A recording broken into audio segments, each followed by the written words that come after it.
Hi students, कैसे हो तुम सब। अगर तुम लोग का क्लास 10 का एग्जाम अभी खत्म हुआ है एंड तुम लोग को अब समझ में नहीं आ रहा है कि क्लास 11th में हमें कौन सी स्ट्रीम को चूज करना चाहिए एंड वहां पे क्या क्या हमारे पास चॉइसेस आएंगी सब्जेक्ट्स की, तो तुम एकदम सही वीडियो में आए हो। इस वीडियो में हम लोग बात करने वाले हैं कि क्लास 11th में टोटल कितने सब्जेक्ट्स होते हैं, वहां पे कौन कौन सी स्ट्रीम्स होती हैं एंड कौन सा बोर्ड हमें चूज करना चाहिए, कौन सा नहीं करना चाहिए। तो इन सारी चीजों के जवाब तुम्हें इस वीडियो के एंड तक मिल जाएंगे, तो इस वीडियो को पूरा एंड तक जरूर देखना, बिकॉज ये एक वीडियो तुम्हारे सारे डाउट्स क्लियर कर देगा। बात यहाँ पे कुछ ऐसी हो जाती है कि जस्ट अभी तुमने क्लास 10 के एग्जाम दिए हैं एंड यहाँ पे अभी तक तुम्हारे पास में रिजल्ट नहीं आया है एंड अभी तुम इस बारे में सोच भी नहीं रहोगे ज्यादा, लेकिन अभी से सोचना स्टार्ट तुम्हें करना पड़ेगा थोड़ा थोड़ा कि आगे जाके 11th क्लास में तुम्हें कौन से सब्जेक्ट चूज करने हैं। तो ब्रॉडली अगर हम बात करें, तुम यहाँ पे हो, तुम्हें आगे जाना है। जैसे स्ट्रीम्स की हम बात करते हैं, स्ट्रीम क्या होती है, धाराएं होती हैं। तुम एक नदी में जा रहे हो, अब तुम्हें एक कोई रास्ता चूज करना पड़ेगा नदी का।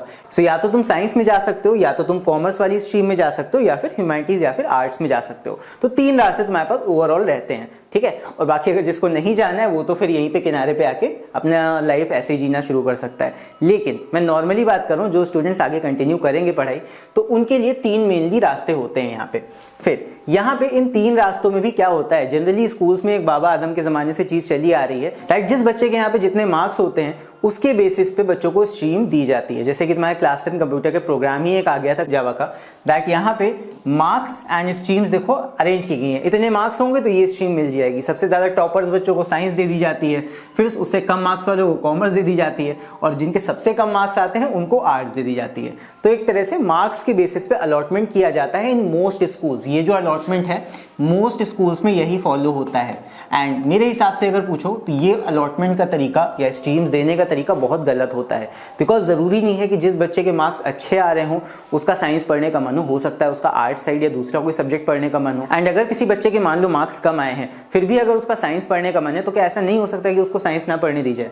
तो इन्हीं सब चीजों के बारे में हम बात करेंगे कि तुमको यहाँ पे कौन सी स्ट्रीम चूज करनी है, कौन सी स्ट्रीम तुम्हारे लिए करेक्ट बैठती है। तो सबसे पहले यहाँ पे हम ये बात कर लेते हैं कि क्लास 11th की जो चॉइस होती है सब्जेक्ट की, वो इतनी इंपॉर्टेंट क्यों होती है। जब से भी तुम्हें याद होगा कि तुमने पढ़ना स्टार्ट किया है, हम क्लास 1 से ले लेते हैं, वैसे तुम नर्सरी केजी सारे क्लासेस पढ़ के आए होगे, बट क्लास 1 से भी अगर जोड़ो क्लास 10th तक, यानी कि पूरे 10 साल की पढ़ाई में तुमसे कभी ये नहीं पूछा गया होगा कि तुम्हें क्या पढ़ना है, कि तुम्हारी चॉइस क्या है, तुम्हारा क्या मन है, कौन सा सब्जेक्ट पढ़ने का मन है, ये कभी तुमसे नहीं पूछा गया होगा स्कूल लेवल पे। There were no choices given to you. लेकिन क्लास 10 कंप्लीट करने के बाद जब क्लास 10 का रिजल्ट भी आ जाएगा, पास भी हो जाओगे, वैसे तो रिजल्ट के पहले ही तुम्हें प्रमोट कर दिया जाएगा 11th में, रिजल्ट बाद में आता रहता है।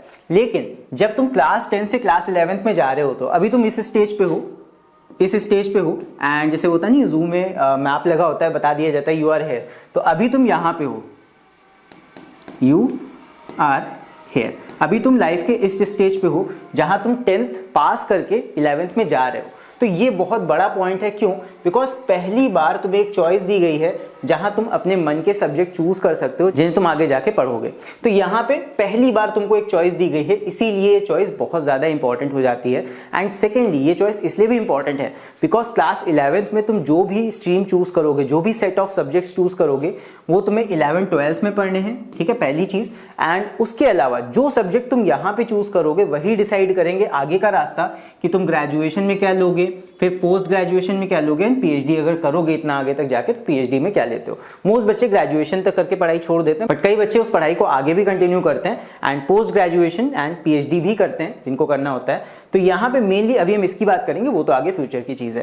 तो यहाँ पे क्लास 11th एंड 12th के लिए सब्जेक्ट चॉइस बहुत ज्यादा इंपॉर्टेंट है, बिकॉज जो भी सब्जेक्ट 11th में चूज करोगे वो एटलीस्ट तुम्हें 2 साल तो पढ़ने ही है। ये 2 सालों का टाइम है, एंड 2 साल बहुत ज्यादा लंबा टाइम होता है, पता नहीं लगेगा तुम्हें कैसे बीत गए, बट ये काफी इंपॉर्टेंट टाइम होता है तुम्हारी लाइफ का। यहाँ जो सब्जेक्ट तुम सीखोगे, जो बेसिक्स तुम सीखोगे, वो आगे जाके तुम्हें ग्रेजुएशन में काम आएंगे, एंड ऑब्वियसली वो आगे कई चीजों में काम आएंगे। आगे जो तुम एग्जाम्स दोगे कॉम्पिटिशन वाले, उसमें भी ये वाली पढ़ाई बहुत ज्यादा मायने रखती है। So these 2 years are very important for your life. And यहाँ जो भी डिसीजंस तुम लोगे, जो जैसी भी तुम पढ़ाई करोगे, जैसा तुम जिस लेवल की पढ़ाई करोगे जिस हिसाब से, वो सारी चीजें तुम्हें आगे जाके उनका फल देखने को मिलेगा। सो इन दोनों ईयर्स में ही तुम्हें पढ़ाई पे बहुत ज्यादा फोकस रहने की जरूरत है। सो इसके बाद अब हम बात कर लेते हैं कि हमारे पास चॉइसेस हैं क्या क्या। देखो मेनली 2 चॉइस होती हैं। एक तो तुमको चूज करना है कि किस स्कूल से तुमको पढ़ना है, एंड स्कूल का मतलब यहाँ पे बोर्ड से भी होता है, बिकॉज हर स्कूल अलग अलग बोर्ड से एफिलिएटेड होता है। एंड ये बोर्ड इसी पे डिपेंड करेगा कि तुम कौन से स्कूल से एजुकेशन अपनी कंटिन्यू करने वाले हो। कई बच्चे उसी स्कूल में 11 12 कर लेते हैं जहां से उन्होंने 10th किया होता है, कई बच्चे स्विच भी कर देते हैं। सो वो तो तुम्हारी चॉइस के ऊपर होगा। इसके बाद नेक्स्ट चीज जो तुम चूज करते हो वो होती है सब्जेक्ट्स या फिर स्ट्रीम। कौन सी स्ट्रीम तुम ले रहे हो, तुम साइंस साइड जा रहे हो, कॉमर्स साइड जा रहे हो या फिर ह्यूमैनिटीज या फिर आर्ट साइड जा रहे हो, उसके अकॉर्डिंग तुम्हारे सब्जेक्ट्स होंगे। सो अभी यहाँ पे तुम्हारे पास कौन कौन सी चॉइसेस होंगी उसकी बात कर लेते हैं। सो मेनली हमारे सामने 3 स्ट्रीम्स हैं, साइंस, कॉमर्स एंड ह्यूमैनिटीज या फिर आर्ट्स। और यहाँ पे साइंस में भी अगर साइंस स्टूडेंट आप बनना चाहते हो तो साइंस में भी 2 चीजें होती हैं, 2 रास्ते आप चूज कर सकते हो, या तो मेडिकल फील्ड या फिर नॉन मेडिकल फील्ड। मेडिकल का मतलब बायो से रिलेटेड है ऑब्वियसली, तो यहाँ पे फिजिक्स, केमिस्ट्री एंड बायो आप चूज कर सकते हो। उसके साथ में इंग्लिश कंपलसरी होगी एंड जो ऑप्शनल सब्जेक्ट आपके होते हैं जैसे बीएड आपको पढ़ना पड़ेगा तो वो ऑप्शनल सब्जेक्ट आपको लेने पड़ते हैं। फिर उसके बाद नॉन मेडिकल फील्ड में पीसीएम यानी फिजिक्स, केमिस्ट्री, बायो की जगह तुमको मैथ्स यहाँ पढ़नी होगी। ये हो जाएगा English compulsory and optional subject जो भी तुम्हारे बोर्ड में होंगे। सो ऐसे कुछ रहता है दैट यहाँ पे चूज करना पड़ेगा तुम्हें कि यहाँ बायो के साइड से तुम्हें पढ़ना है या फिर मैथ्स के साइड से। तो यहाँ पे मैथ्स एंड बायो में तुम्हें चूज करना पड़ेगा। लेकिन यहाँ पे भी एक चीज है दैट कुछ बोर्ड्स में ऐसी एक चॉइस दी जाती है कि मैथ्स एंड बायो हम एक साथ पढ़ सकते हैं। तो ये कुछ बोर्ड्स में होता है, आई थिंक सीबीएसई में ऐसा है that PCMB, physics, chemistry, maths and bio, यहाँ पे दोनों हम ले सकते हैं। बट ऐसा सारे स्कूल्स में नहीं होता। अगर तुम्हें ये ऑप्शन लेना है तो तुम पता कर लेना किस स्कूल में ऐसे चॉइस है तुम्हारे पास। सीबीएसई बोर्ड के स्कूल्स में आई थिंक ये देते हैं, लेकिन ये काफी ज्यादा टफ हो जाता है बच्चे के लिए मैनेज करना, बिकॉज तुम्हें बायो की भी सारी चीजें याद करनी है, बिकॉज बायो में बहुत सारी लर्निंग चीजें होती हैं। और मैथ्स की बात करें, मैथ्स में तुम्हें बहुत ज्यादा प्रैक्टिस की जरूरत होती है। सो इन दोनों चीजों को साथ में बैलेंस करना इज वेरी टफ। तो इसीलिए इस वाली चॉइस को लेने से पहले अच्छे से एक बार सोच लेना, तब इस चॉइस को लेना, ठीक है। इसके बाद आते हैं नेक्स्ट चॉइस पे। हमारे पास नेक्स्ट स्ट्रीम हमारी होती है कॉमर्स की। सो कॉमर्स में तुम्हारे ये सारे सब्जेक्ट्स होंगे, accounts, business studies, economics, English, maths and optional subject जो भी तुम्हारे बोर्ड में होते हैं। फिर इसके बाद ह्यूमैनिटीज, आर्ट्स की बात करें, इसके अंदर तुम्हें पढ़ना पड़ेगा history, political sciences, economics, geography, sociology and psychology.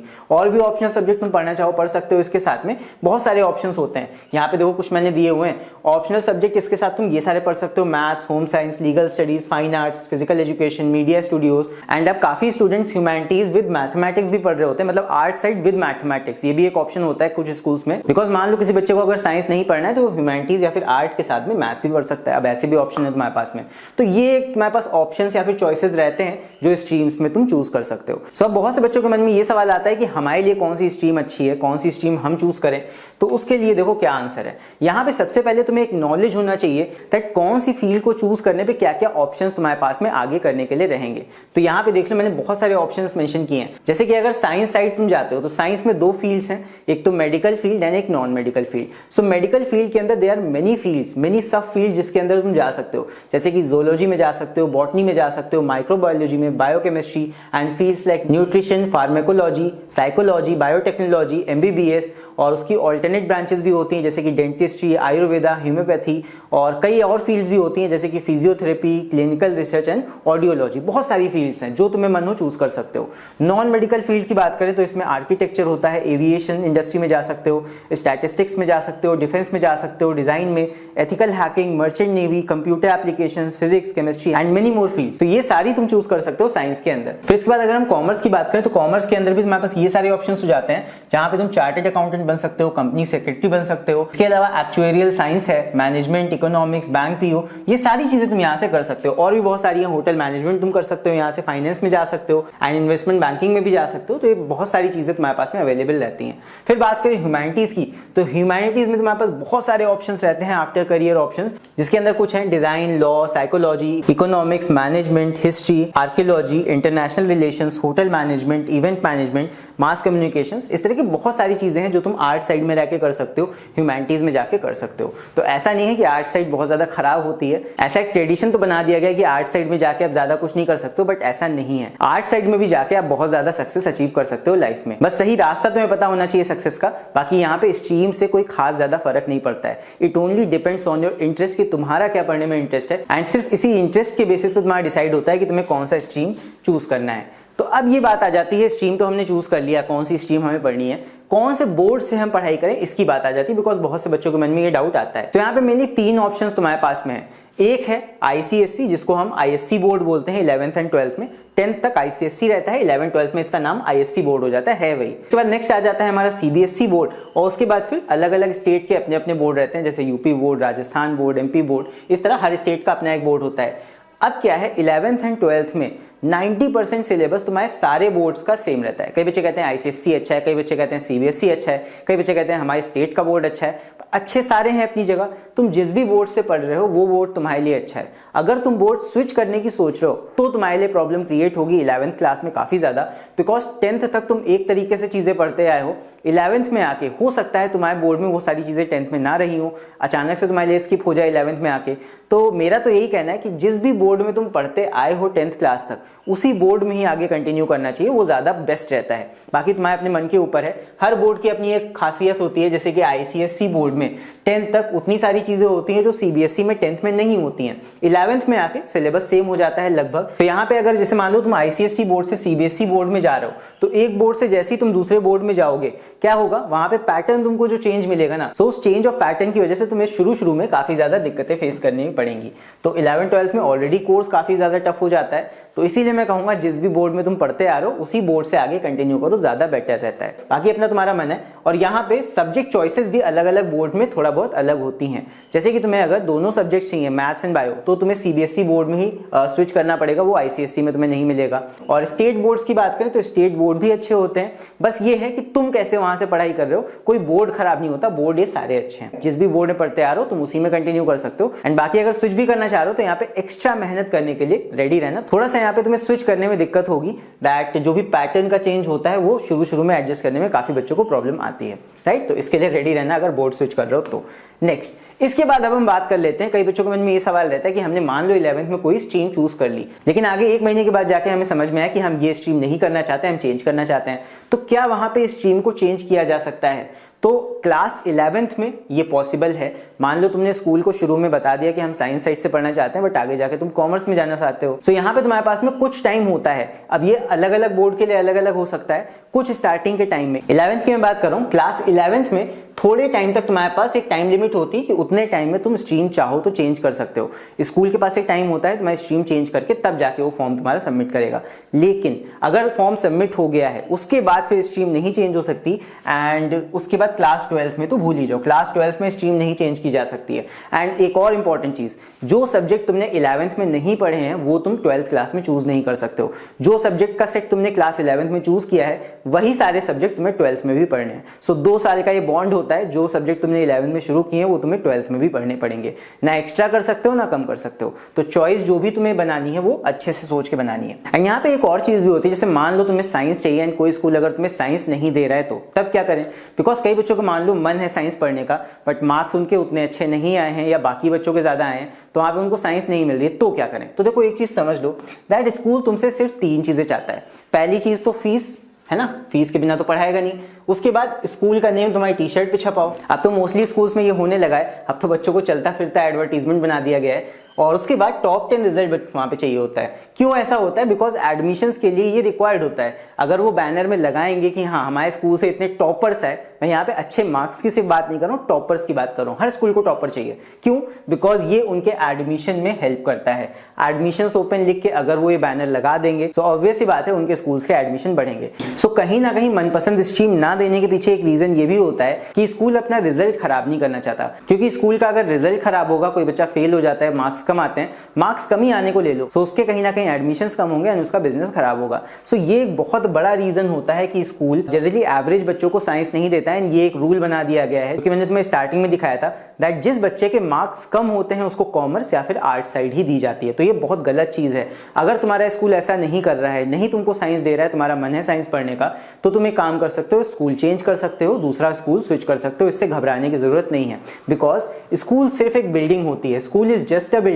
जो तुम पढ़ोगे वो तुम्हारे अपने उस पे होगा, तुम्हें सिर्फ टीचर्स की गाइडेंस मिलनी चाहिए। स्कूल सिर्फ एक बिल्डिंग होता है बेटा, ये बात ध्यान रखना। School is just a building. अगर तुम्हें अच्छे टीचर्स का गाइडेंस मिलता है, that is more than enough. यहाँ पे स्कूल मायने नहीं रखता, यहाँ पे उस स्कूल के टीचर्स कैसे हैं ये मायने रखता है। टीचर्स का गाइडेंस अच्छा होना चाहिए, एंड जो भी तुम्हारा शेपिंग ऑफ फ्यूचर होगा वो तुम्हारे अपने हाथों में होता है। इस बात का हमेशा ध्यान रखना। जितना जल्दी इस बात को समझ जाओगे उतना फायदे में रहोगे। शेपिंग ऑफ फ्यूचर तुम्हारे अपने हाथों में है। जिस दिन तुम ये समझ गए, रियलाइज कर गए, पढ़ने की हैबिट तुमने अपने आप से बना ली, उस दिन किसी और को तुम्हारे पीछे लगने की जरूरत नहीं पड़ेगी। उस दिन से तुम्हारी पढ़ने की हैबिट भी सुधर जाएगी, देखना। एंड उसके बाद से मार्क्स में जो तुम्हारे सुधार आएगा वो तो अलग ही चीज होगी। तो इस बात का हमेशा ध्यान रखना। और यहाँ पे लास्टली कंक्लूजन क्या है कि हम कौन सी ब्रांच चूज करें। तो एक चीज याद रखना, अभी तुम्हारे पास टाइम है, अभी तुम्हारा क्लास 10 जस्ट खत्म हुआ है, अभी से ऐसा सीरियस होने की कोई जरूरत नहीं है, लेकिन थोड़ा बहुत सीरियस होना स्टार्ट कर दो अब। एंड जिससे भी पॉसिबल हो, अगर जैसे मान लो कोई भैया है तुम्हारे, या मान लो तुम्हारे भाई या बहन, या फिर अगर तुम्हारे रिलेटिव्स में और कोई है जिसने क्लास 12 या फिर 11th अभी रिसेंट में किया है या ग्रेजुएशन में भी है, तो उनसे तुम बात करके एक राय ले सकते हो। देखो यहाँ पे सुनना सबकी है, लिसन टू एवरीवन, ताकि ज्यादा से ज्यादा नॉलेज तुम्हारे अंदर आ सके, तुम्हें ऑप्शंस पता लग सके, मेरे पास ये भी ऑप्शन है, मैं ये लूंगा तो मुझे ये ऑप्शन मिल सकता है। उसके बाद में तुम्हें चूज खुद करना है, तुम्हें वो स्ट्रीम चूज करनी है which is right for you, वो स्ट्रीम चूज करनी है जो तुम्हारे लिए बेस्ट है, तुम्हारा मन करता है वो सब्जेक्ट्स पढ़ने का, उनमें ज्यादा तुम्हें इंटरेस्ट आता है, वही स्ट्रीम तुमको चूज करनी है। सो आई होप तुम्हें यहाँ पे मेरा पॉइंट समझ में आया होगा दैट हमें चूज उन सब्जेक्ट्स को ही करना है, उस स्ट्रीम को ही करना है जो हमारा स्ट्रॉन्ग पॉइंट है। बिकॉज हमारी जगह कोई और जाके नहीं पढ़ेगा, पढ़ना हमको है, एग्जाम हमको देना है। सो हमें ही चूज करना है कि हमारे लिए बेस्ट क्या है। एंड यहाँ पे हमें सुननी सब लोगों की है, पेरेंट्स की भी सुननी है, रिलेटिव्स की भी सुननी है, बट लास्ट में जो हमारा मन है अपने पेरेंट्स को वो कन्वे भी करना है एंड अपने पेरेंट्स को मनाना है कि हमें ये पर्टिकुलर स्ट्रीम चूज करनी है आगे के लिए, एंड प्यार से उन्हें कन्विंस करना है। पेरेंट्स तुम्हारे हैं, अच्छे से वो मान जाएंगे। सो आई होप तुम लोगों को अभी समझ में आ गया होगा कि हमें किस तरह सब्जेक्ट का सिलेक्शन करना है। एंड यहाँ पे जरूरी यही है कि ज्यादा से ज्यादा बात करनी है लोगों से, ताकि तुम्हें ज्यादा से ज्यादा आइडिया मिलते रहे कि इस स्ट्रीम को लेने के क्या फायदे हैं, दूसरी स्ट्रीम को लेने के क्या फायदे हैं। और यहाँ पे किसी के बहकावे में नहीं आना है, चूज वही करना है जो तुम्हारा दिल कहता है। तो यहाँ पे अभी तुम लोग एक काम करना, दैट नीचे कॉमेंट्स में अपना नाम, अपने बोर्ड का नाम एंड तुम क्या सब्जेक्ट चूज करना चाहते हो आगे, वो लिख के जरूर बताना। इससे क्या होगा, इससे सब बच्चों के बीच एक आइडिया रहेगा कि कौन सी स्ट्रीम बच्चे ज्यादा चूज कर रहे हैं। एंड ऐसा करने से फायदा यही होगा कि तुम भी देख पाओगे कि और बच्चे कौन सी ब्रांच चूज कर रहे हैं एंड क्या एक ओवरऑल पैटर्न है बच्चों के बीच। एंड अगर अभी भी कोई डाउट है तुम्हारे मन में सब्जेक्ट को चूज करने से रिलेटेड या स्ट्रीम को चूज करने से रिलेटेड या फिर बोर्ड सिलेक्शन से रिलेटेड, तो तुम एक काम कर सकते हो, नीचे मेरा इंस्टाग्राम का लिंक दिख रहा होगा, वहां पे मुझे डीएम कर सकते हो, एक छोटा सा वीडियो क्लिप बना के भेज दो, जो भी प्रॉब्लम है, या टेक्स्ट करके भेज दो। मैं पूरी कोशिश करूंगा ज्यादा से ज्यादा लोगों की प्रॉब्लम सॉल्व करने की, राइट। सो अगर इस चैनल पर नए हो तो चैनल को सब्सक्राइब जरूर करना एंड मेरे नए चैनल को भी सब्सक्राइब करना, उसमें मैं क्लास 11th और 12th की वीडियोस जल्दी ही पोस्ट करना स्टार्ट करने वाला हूं। एंड कई बच्चे पूछ रहे थे कि सीबीएसई में सर आप पाइथन पढ़ाएंगे, तो यस, पाइथन का कोर्स वहां पे आने वाला है हमारे सेकंड चैनल पे, तो उसको भी जाके सब्सक्राइब करना जल्दी से। एंड हम लोग मिलते हैं अब नेक्स्ट वीडियो में। Till then take care, see you and bye bye.